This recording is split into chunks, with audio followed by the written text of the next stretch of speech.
Guys, thanks for coming. This is fun. My heart rate's racing right now, not because I'm nervous, but because I'm super excited because this is one of my favorite topics. And if you read some of my emails, you might get a lot of that like underlying tone through those emails. And that's kind of a big part of what we're going to cover today. You know, Forge and any other gym you go to really is so focused on the physiological side of performance and goal setting and getting where you want to be physically that I don't think enough people address the psychological aspects of goal setting and how we get to where we want to be, not only in the short term, but how we stay there for the long term. So that's a big part of what we're going to be discussing today. So everybody should have one of these. If you don't, I'll give you one. But this is going to be what we're tracing through today. So on the front of here, this is kind of like our slogan, Be Fit for Life.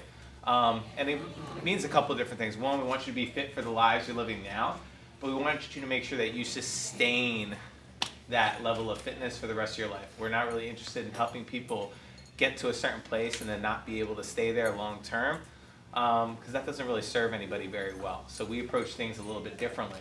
And when it comes to health and fitness, we realize that we were probably approaching things wrong. You know, when I was a trainer like 5-10 years ago, I used to try to convince my clients, like, you know, it's a lifestyle. You got to just like change the lifestyle, bro. Like, you got to work out 5 days a week. You got to eat protein and chicken and broccoli. You got to sleep better. I mean, you guys were looking at me, different faces, but same type of responses. Were like, yeah, I have kids and a job and all that. So whatever you're talking about is not going to work well for me. So we obviously had to change our approach. So over the last 2 to 3 years, myself and Jack and some of the coaches here even have taken a much different approach in terms of how we approach behavior change and how we approach lifestyle change in order to create a sustainable change for the long term. So that's what we're going to be addressing today. So if you flip through your first page, you should see something that kind of looks like this. And this is an overarching theme that we'll constantly be going back to today. Now, typically, whenever we come up with a fitness goal of sorts, the first thing we think about is what we want. And throughout the course of this talk, I'm going to use the aesthetic goals that most people come up with because they're probably the easiest to, talk about, and most people can relate to them. And the examples I'm going to give are probably the easiest to correlate between the two. But most people think about what we want, like I want to lose weight, or I want to be leaner, I want to be toned. Probably all said something similar like that, or maybe something not like that. Maybe something I want to be stronger, I want to lower my blood pressure, but they're all like quantifiable measures.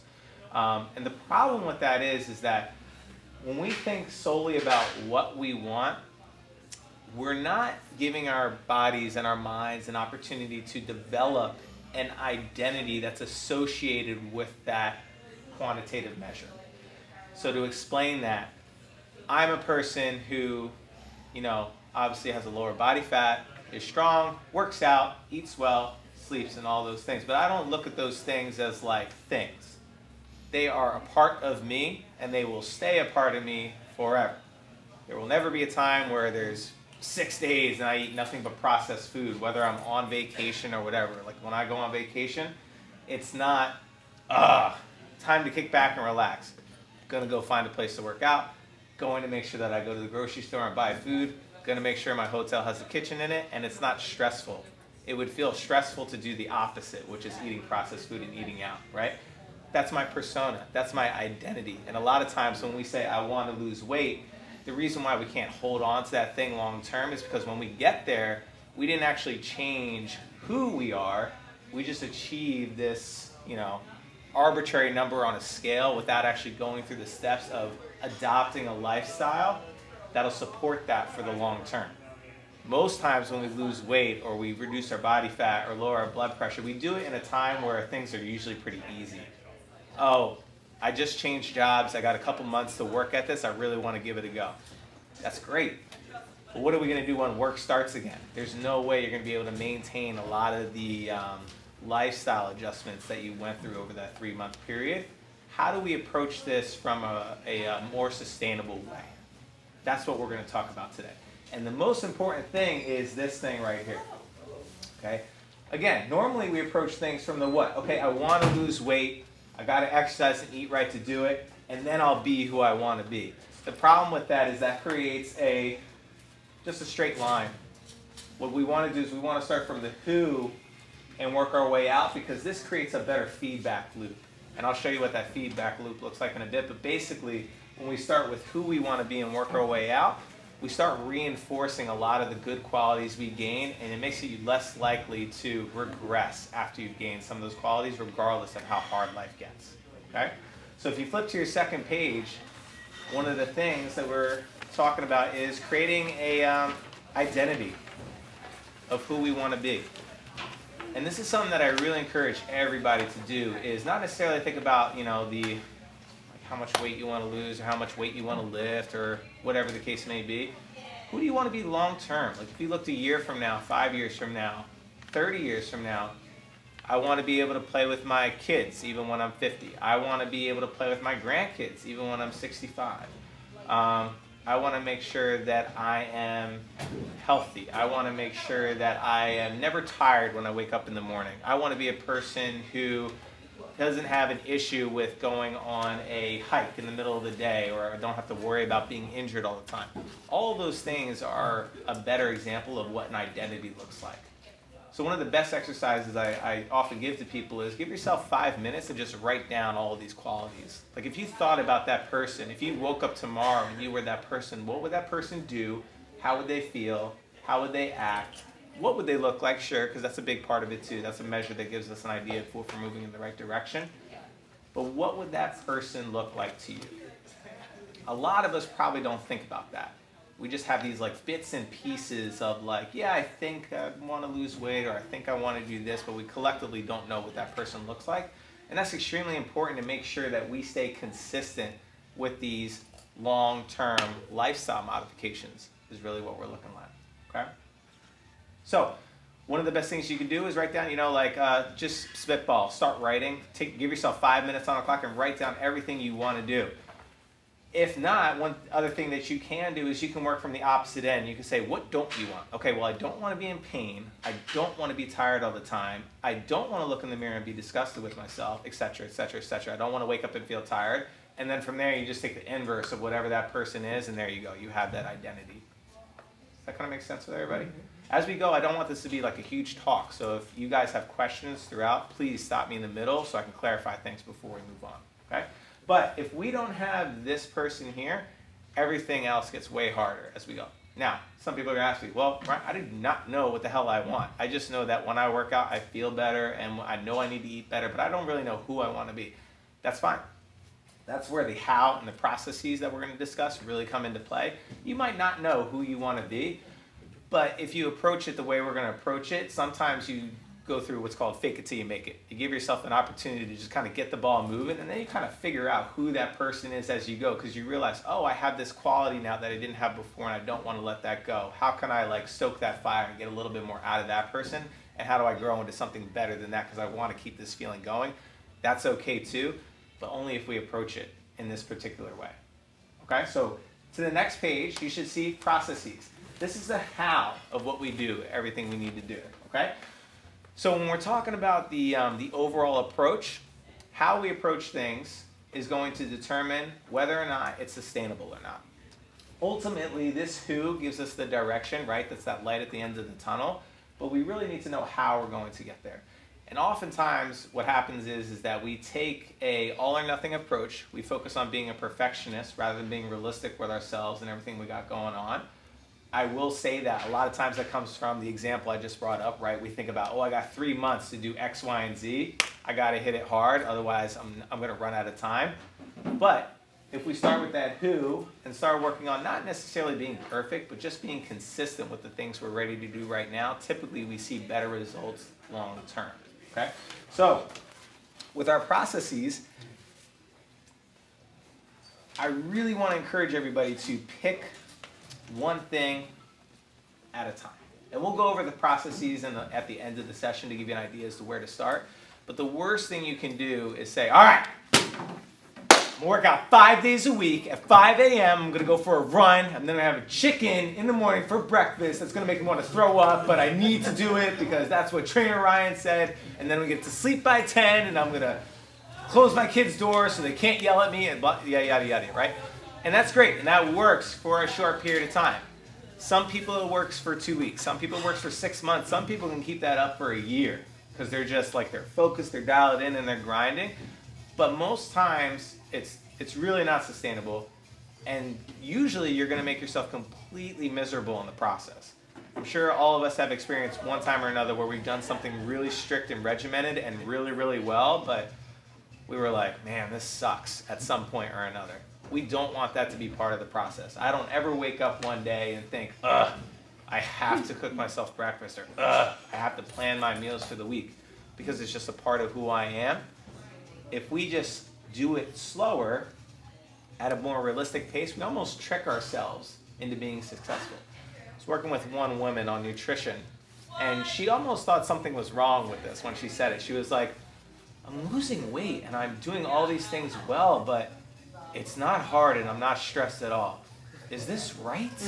And that scared me because I was like, holy shit, like this entire time, this is probably what most people feel like. They're just like, if they're not stressed out and like on their last nerve, they're not doing it correctly. And that's kind of what we want. We want you to feel like, I didn't even notice the change was happening, because we are this weird species where we want to constantly improve, but we hate changing, right? So we got to design a method that allows us to change systematically, but almost in a way that we don't realize it, but we still get to reap the benefits out of it, okay? And that's what these processes are all about. So when it comes to these processes, the two biggest things that we can do is not be a perfectionist. Okay? Being a perfectionist is probably the surefire way to fail long term. You gotta be okay being okay. Just like when you come into the weight room for your workout. Some days, my shoulder's a little bit wonky, it's not feeling too great. Okay, so we'll just go a little bit lighter today. Or my knee's not feeling great, or I didn't sleep well. You gotta be okay just being okay. Okay? How this is going to work is it's compounding, all right? Every repetition, every day you do something, whether it's at 5% capacity or 100% capacity, is another repetition to instill that behavior, okay? And the more repetition you get, the easier it gets every time you do it, okay? A lot of you started off not really working out that often. Now, some of you are in here 4 or 5 days a week without really even thinking about it, okay? Don't be a perfectionist, all right?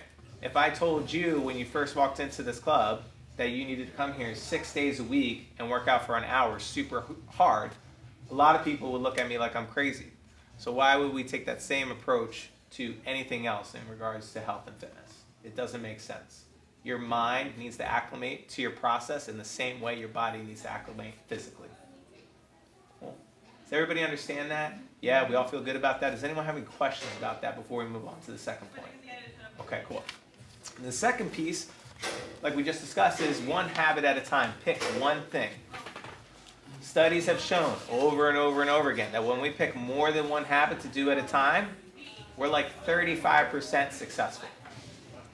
When we pick one habit to do at a time, we're 80% successful. And this is like you doing it on your own. That's having no coaching, no guidance through the process. You just deciding to do it on your own. So I don't know about you, but if I'm going to bet, I'm probably going to take the 80% bet versus the 35% bet, okay? And what I refer to this whole process of being consistent, being over being a perfectionist and doing one thing at a time is what I call leaving some on the table.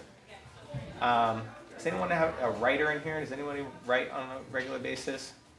Right? Some of the best writers, what they'll do is they'll give themselves a block of time. They'll say, okay, I'm going to write for a half hour. And even if I want to write more than that, I'm going to stop. And the reason I'm going to stop is because I'm going to be more motivated to come back to that table and start writing again if I make myself stop, because I'm going to know I left some on the table. Same thing. Some days you're going to feel like you could do way more, and it's okay to do that, but you're probably better off just playing it cool and saving some for the next day. Because when you play a little bit more relaxed, it's way easier to come back the next time. If you came into your workout and I made you so sore you couldn't walk the next day, your motivation for coming in the next day would not be that great.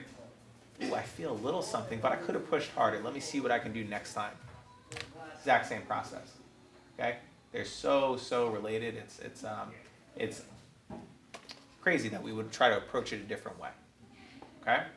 Does everybody feel good about this? Yes? Awesome. Let's move on.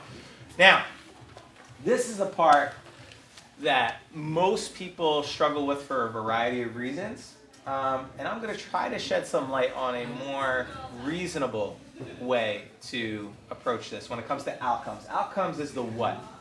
Okay, so this is where lower blood pressure, losing weight, losing body fat, lifting a certain amount of weight in the gym, whatever the case may be, shedding time off your mile.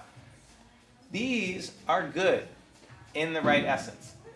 I want to know if I'm moving in the right direction. I need to know if this is working and if it's ultimately leading to the person I want to be. Regardless of how small that change may be, I need to know if it's moving me in the right direction. So we do need these progress markers to track to see if we're going in the right direction. Okay? The issue is that most of us track them way too often, and we really try to focus only on one thing that doesn't really give us a good feedback loop. This person is more than just 15 pounds lighter. There's so much more about that person. They're not just doing it to lose weight. When we say things like, I want to lose weight, like, no, you don't. You want the feelings, you want the emotions, you want the capabilities that's associated with someone who's 15 pounds lighter. If we only track how much weight we want to lose, chances are we're probably not going to get there. Is anyone familiar with Goodhart's law? When you have a measure that seeks to become like the ultimate measure, it fails to be a good measure. So if we make weight like our only thing that we're tracking, we're going to start corrupting the how and start changing the who just to get that number, only to get there to find out that did not give me what I thought it was going to give me. And that happens way more often than you think. I can't tell you how many women I worked with, and I say women because this is typically women struggle with this more than men in my personal experience. But how many women I sat with and they're like, yeah, I didn't lose any weight, but I feel way more confident now. I have way more energy. I have all the feelings I wanted, but I'm not any lighter. Is that okay? I don't know. You tell me. Is that, like, are you the person now that you wanted to be? Like, yeah, okay, then maybe losing weight wasn't that important to you. Maybe you were just losing weight because you felt the pressure from society or from the media or, from your spouse in certain examples. Okay? So, when it comes to the what, there's two major rules that we have to follow. One is you need to have more than one what we call progress indicators. Okay? If you don't have more than one, again, you're going to start corrupting the whole process just to fit this. Okay? So, you might want to lose weight. And it might be, like, let's be real. Like, if you lose weight, if most of us lost weight, including myself, I would probably feel better. I would probably move better. I'd probably have more energy, right? So, that's okay, but what else? What else is a progress indicator for you? How my pants are fitting, how much energy I have in the morning, the quality of the sleep that I'm getting, how well I do on my workouts, how nice I am to people. Like, these are all really good progress indicators that let us know if we're moving in the right direction. On a scale of 1 to 10, when you come home at night, what's your mood like? Is it a 1? And if you start eating better and working out, is it a 5? That's a progress indicator. That means things are moving in the right direction. My weight didn't move this week, but I am in a better mood. So obviously something's working. So let me dissect this and see what I have to change in order to also get my weight to move in the right direction. When you only have one progress indicator and that thing doesn't move, it's really demotivating. You need to have more than one to give you that, like, at least a little bit of silver lining to let you know things are moving in the right way. Okay? Can everyone kind of see how this is all taking shape? Is it making sense to everybody? I see a lot of heads nodding like, yeah, I see myself being that person in the past. This seems a little bit more realistic. Cool. Awesome. Number 2. Can I ask you a question? Please, yeah, go ahead. So what kinds of progress indicators could we use in here? Someone asked me this on Tuesday, and this is one thing I forgot to mention, progress indicators. This is one thing I can't decide. It's something that you would have to decide. So for you, it might be I did 5 pounds extra on that exercise this week than I did last week. What happened? Oh, maybe I slept better nights X, Y, and Z. I was less stressed at work because I planned my day a little bit better, etc., etc.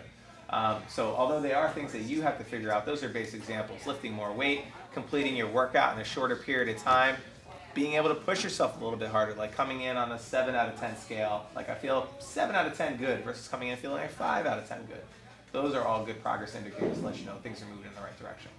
So like we should keep sorry, I know this is focusing a little No, bit that's on the okay, practical, no. but like I don't know how much weight I used to lift because after we did that series of workouts, that page is gone. I wouldn't So- look at the ultimate thing. Like if you've been here a while, you're definitely stronger than you were 3 months ago, Sure. right? As long as you've been here consistently, I would look at more of the little bit more micro and less macro. So on this like month gap, someone else asked this question a couple months ago. They were like, I don't know what I've maxed out in, so what weight should I use for this exercise? And we're like, it doesn't matter. What did you use last week?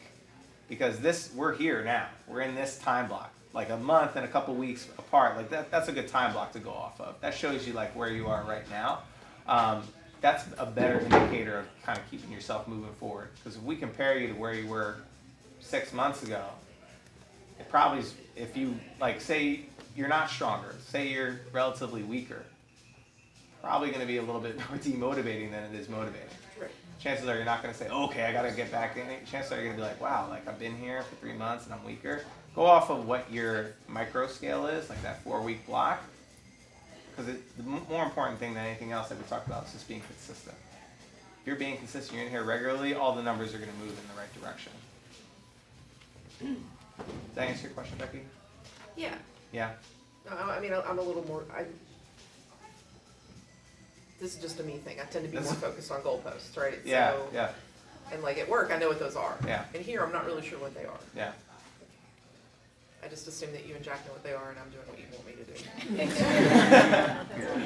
Yeah. In terms of the, like how much weight you should be using on a specific exercise and things like that, it depends on the goal, right? Like if you're in here to lift the maximal amount of weight, sure, those things matter, but I don't think that's your ultimate goal, right? Like the maximal amount of weight you can lift, it may be cool, but it's probably not like an identification of who you want to be, which is why we don't track them. Like if you were like, okay, I'm a power lifter and I need to lift X amount of weight, then yeah, we're going to be like, okay, how much weight were you lifting 3 months ago? What did we do over that 3-month period? Okay. Here, this is more like a means to an end more than it is an end to the means. So it's not all about like what you do in the gym, it's what you do collectively that shows, okay, so if I'm doing a little bit more weight than I did last week, or if I'm less tired when I come in for my workout, or if I'm completing my workouts in a shorter period of time, that's a better indicator of whether or not you're moving in the right direction. Because it shows that your body's recovered and you're getting more out of your workout. Okay? Now, rule number 2, the most important one, I don't know why it's rule number 2, if it's the most important, but anyway, track them bi-monthly. So your progress indicators, and this is especially important when it comes to weight. Who in here has, and you don't have to raise your hand if you want to, has weighed themselves every day at one point? Okay. Probably not a good progress indicator or a way to track that progress indicator. And here's a very simple explanation why. Say you wake up one morning and you're 200 pounds. And then the next day comes around at the same time you wake up and you're 202 pounds. How does that feel? Probably pretty shitty if you're trying to lose weight. What's the likelihood that you actually gain 2 pounds in one day? Let me break it down for you. 1 pound is equivalent to 3,500 calories, roughly. That would mean that your body took in an additional 7,000 calories in one day. And I don't know what Super Bowl party you're going to, but chances are you did not take in an additional 7,000 calories in that one day, right? Our bodies are weird. They don't always measure up the way that they're supposed to. Chances are you're just retaining a little bit more water because, yeah, maybe you ate like more carbs or heavy salt diet that day before, whatever the case may be, but it's not really a true measure. Your actual body weight didn't gain 2 pounds in a way that's actually measurable for what you're trying to accomplish. You didn't gain 2 pounds of fat overnight. Track them every other week. That's going to give you 2 things. One, it's enough time to see an actual measurable result. Do it at the same time, at the same place, wearing the same clothes, whatever. Keep the circumstances as close together as you can, but give yourself enough time to actually see some measurable progress. Okay? Even if it's a half a pound, okay. Half a pound. Again, we're using weight because it's the easiest one to compare to, but a half a pound means that we did something right. That means over the course of 2 weeks, we basically burned 150 more calories than we did the week before. So things are starting to move. What did I do this week that allowed that? How can I do maybe a little bit more of that as I go forward? Okay? If you try to do it every single day, you're not going to get a really good, reliable data point to help yourself move forward, to keep your vision down here of what we're trying to do long term. You're going to start caught up in this cycle of the what, and you're going to corrupt all of these other things. Cool? Questions, y'all? Make sense? Yes? Okay, cool. I love using this ice cube example, even though it really bothers me physically because it doesn't make sense, but I use it anyway. You have an ice cube, all right? That block of ice is going to stay frozen under 32 degrees, right? So from 0 to 32 degrees, that block is frozen. For you to go from 0 to 32, stuff has to happen, right? There's a change in temperature from 0 to 32. That doesn't mean the block of ice is going to melt.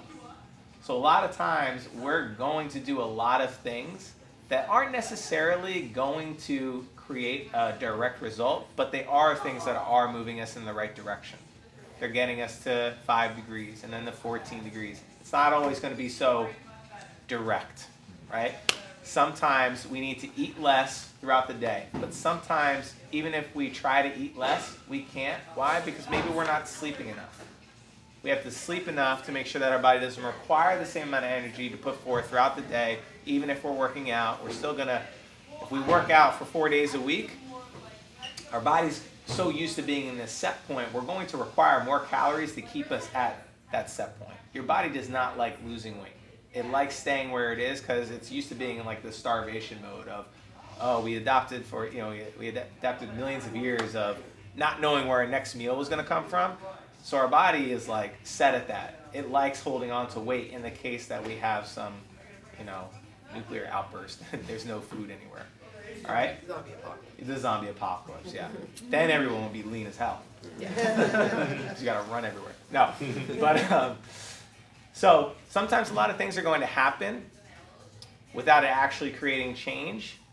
So that's even more reinforcement of why we need more than one progress indicator. Sometimes a lot of things are going to start feeling better, like your mood, your energy levels, your strength levels, before some arbitrary number on the scale goes down.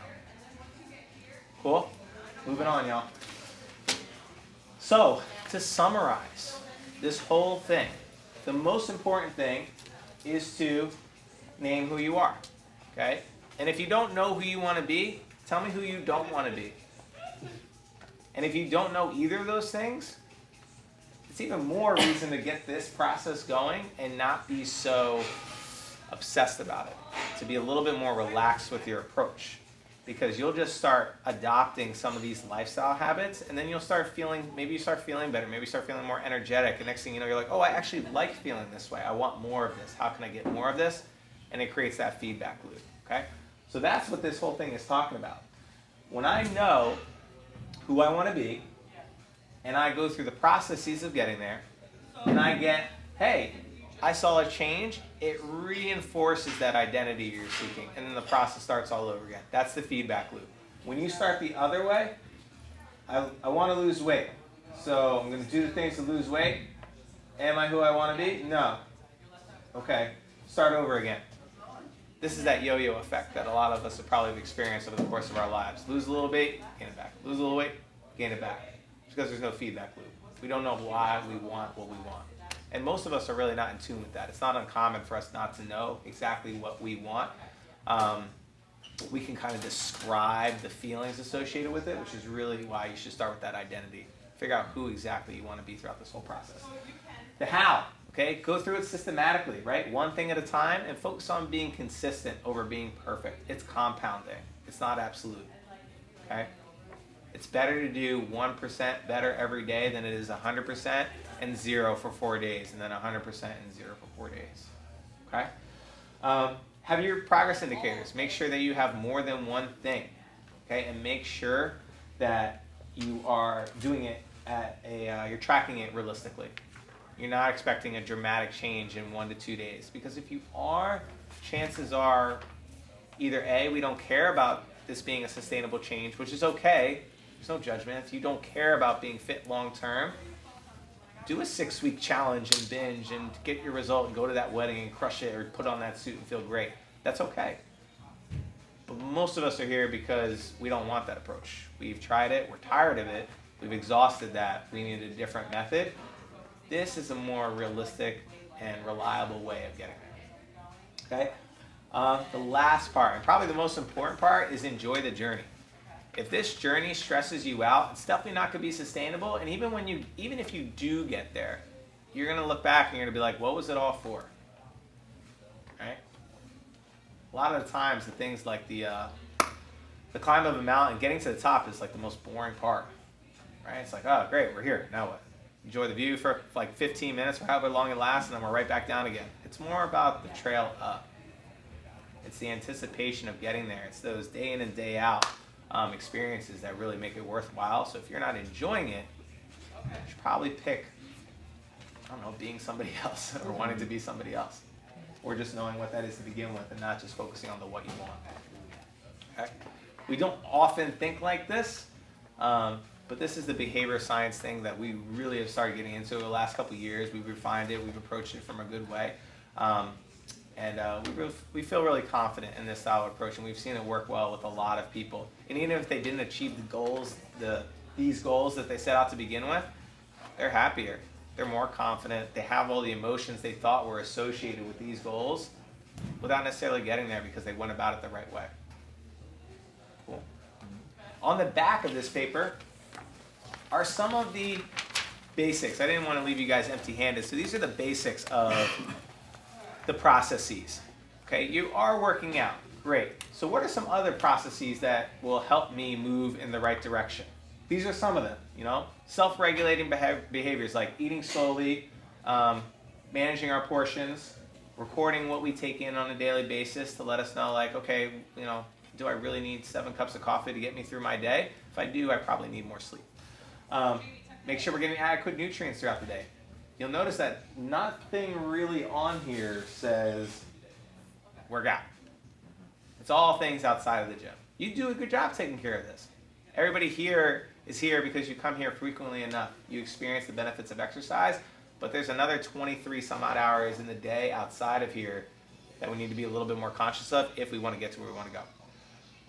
Most times people sit with me and I'm like, why don't you think you've gotten to where you want to go? I don't work out enough. Probably not true. Think about it, like it's 3 hours a week versus, I don't know, how many hours in a week? Somebody help me out? 168, is that right?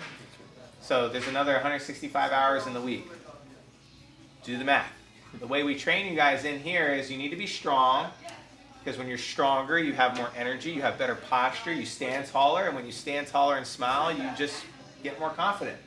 When you have more lean muscle mass, you burn more calories at rest because you're resting for the other 165 hours of the week.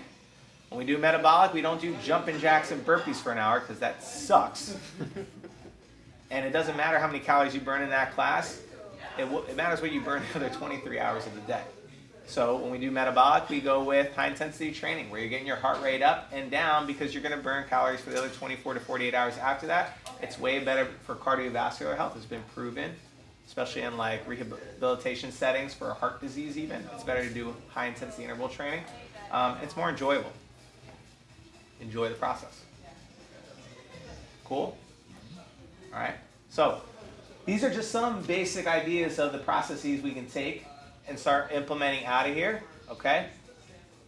You're not going to do all of the ones in the circle. You're going to pick one.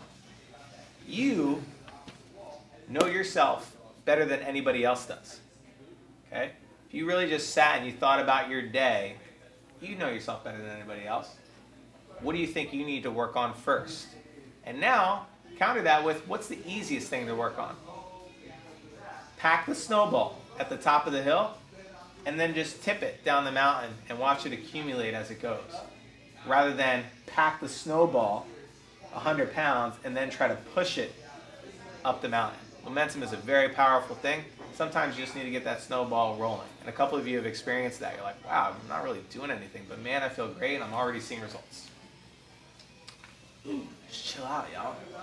Chill. Cool? That's all I got for today, guys. What am I doing? All right, cool. Yeah. Does anybody have any questions? And I'll take specific ones that pertain to you specifically, because sometimes I think a lot of us all can relate to having some of the same issues. Maybe how this could apply to your specific situation. There's no sales pitch at the end of this, so. Why do you think restriction is the quickest way to self-destruction? Because, okay, I probably should touch on that. Thank you. It is the quickest way to self-destruction because the idea of don't think of purple elephants. Have you ever heard that term? Like if you tell someone don't think of purple elephants, the first thing you think of is a purple elephant. Yeah. Our minds typically hate being told what to do. Later, Jim, and we hate being restricted of something. So anytime we take something out of our diet, we're either going to make up for it somewhere else, or we're going to do it for a very short period of time and then crash it. So number one reason why diets don't work, because they tell you what not to eat as opposed to saying eat more of this. Typically, when you focus on an ulterior habit, like instead of saying eat less sugar, it's eat more protein throughout the day. That way your cortisol levels are lower, you get adequate nutrients throughout the day, and you're less likely to have the craving for things that satiate that hunger quickest, which is sugar. So that's typically the best approach. It's not the same for everybody. There's 0.1% of the population that can say cold turkey, done, doing it, and they're okay. It's the same person that's been smoking for 20 years and they just stop out of nowhere. But that is a very, very slim part of the population. But that's why. Anything else? Sandy? Do you have any like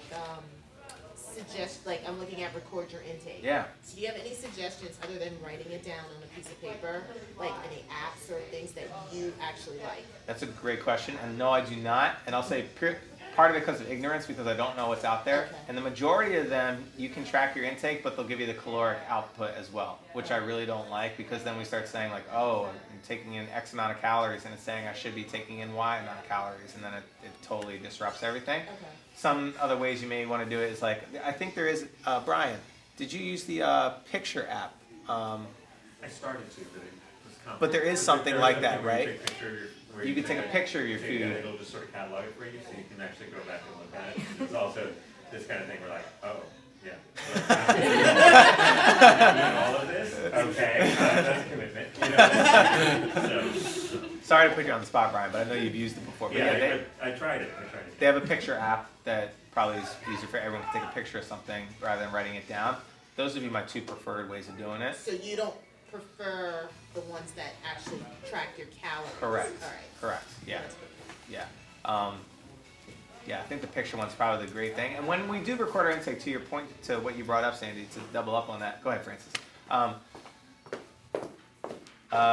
It's not, when you're recording your intake, it's not, that's not what we're looking for.